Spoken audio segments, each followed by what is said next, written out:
Have Kunos fixed Evo with its latest update? Do the cars drive like cars, and will it tickle your pickle like the original Assetto Corsa does? Well, at Sim Racing Expo we had a chance to jump onto the latest version yet to be released of Assetto Corsa EVO, and we got to do it with possibly one of the most insane simulators that you can use, the IMSIM Garra.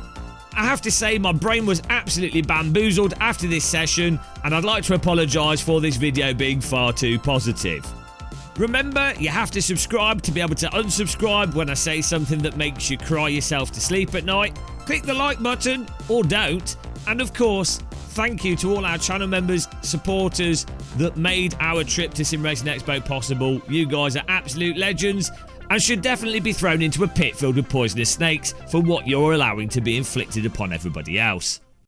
Okay guys, we're going to try the latest version of Assetto Corsa EVO here, which you should be able to play at home soon, sometime after Sim Racing Expo. But we're going to be trying it in IMSIM's Garra Premium rig, which is probably the best rig at Sim Racing Expo. Active pedals, cubic seatbelt tensioners, transducers, cubic motion, it's got everything. Let's see how good Evo is, and off we go. Out of the pit lane, and so Porsche Cup car was one of the spicier cars in Evo for like being a bit uncontrollable. We've not spun after the first corner, we're counter steering and we're pretty good.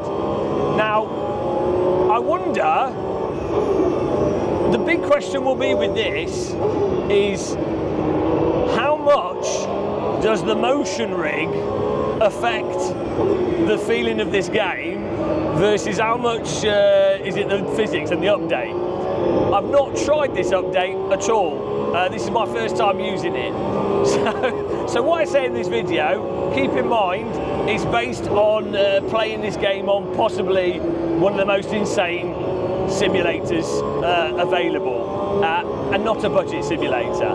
But out of the from the get-go, the Porsche seems generally a lot more stable and also a lot more controllable than what I remember from the last version of Evo that we played, in terms of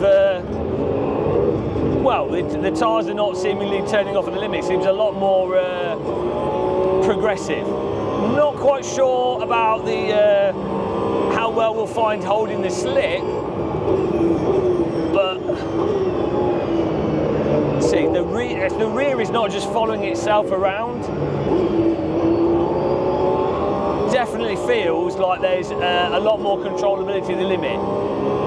Interestingly though, what you do notice playing a simulator, any simulator, we've got the seatbelt tensioners on here, and what you really notice with these seatbelt tensioners is how much they sort of give you a sensation of you are braking, and they don't just, these seatbelt tensioners don't just like abruptly tug on you, they don't just like do one thing, there's like an actual really good range of motion to the seatbelt tensioner, with it really letting you feel more or less load depending on how hard you're braking. But also the seatbelt tensioner has different amount of tension as you're going around a corner, which is quite interesting. Obviously there'll be like loads of options and how you can adjust these things and set them up, but it's quite interesting how it's not just pulling both of them as you go through the corner, through the braking.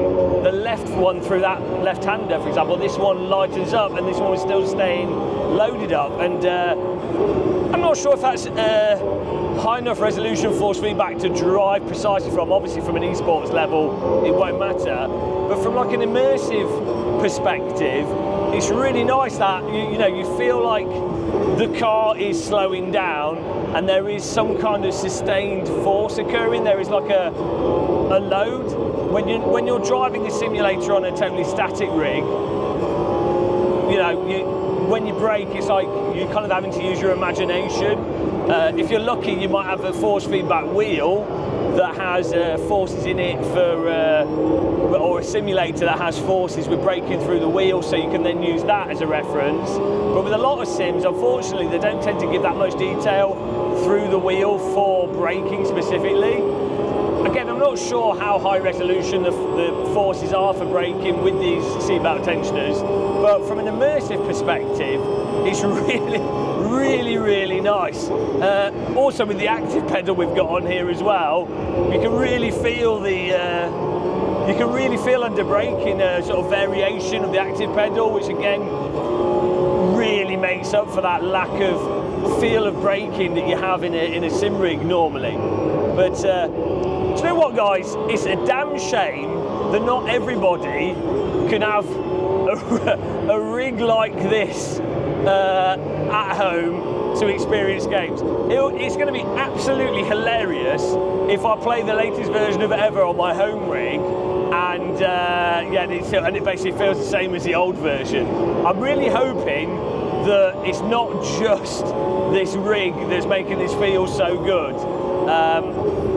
I think actually, I feel like on my home rig I have the force feedback set up slightly better, or more to my preference than what's on this rig. But the way they've set up the seatbelt tensioners, the tactile transducers and everything is absolutely phenomenal here for just making it feel like you're connected and that there's really good like details going on, and you're not just static. But yeah, I mean, I'm not finding it here. Maybe I'm driving really slowly because the motion's making me feel like I'm going faster. We haven't done a silly spin here. I haven't had just a rando out of the blue spin with this car. So I'd imagine with the previous version of Assetto, we probably would have been struggling a bit. This seems really good, and man, God damn it! It's like this rig is so nice. I'm really sorry for you guys watching this. Maybe I'm not sorry for those of you that have money that can maybe buy this sort of a rig, but for those of you like me that can't afford this kind of rig, I'm sorry if I'm basically introduced you to something this expensive, that's something to lust after. What I will say as well, actually, on the affordable side with this, the butt kickers in the corners, which is something I have on my home rig, they have 4-point butt kickers, but the way they've set them up here with this is really nice. Specifically with this Porsche in Evo, you can really feel if it's the right or left rear that's under load, to then know that you can push harder, or if you're leaning on that tire more. So dangerously optimistic, guys, for the latest version of Evo. If this is actually par for the course, if the F2004 drives as easily and consistently as this seems to drive, maybe Evo is back on it. Maybe Evo could actually be an evolution of Assetto Corsa, or maybe you have to spend God knows how many thousands of pounds in order to fully understand Evo and appreciate it. We'll have to wait and see until we try it at home, but what an insane rig this IMSIM simulator is.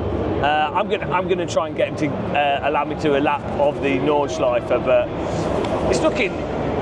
Maybe I've got like Expo fever, or maybe the motion's done something, or maybe we stayed up too late last night partying and it's made me positive.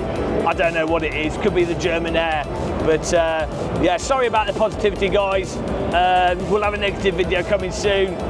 Like, subscribe, unsubscribe, have a doona kebab. Till the next one. Thanks for watching. Take care and goodbye.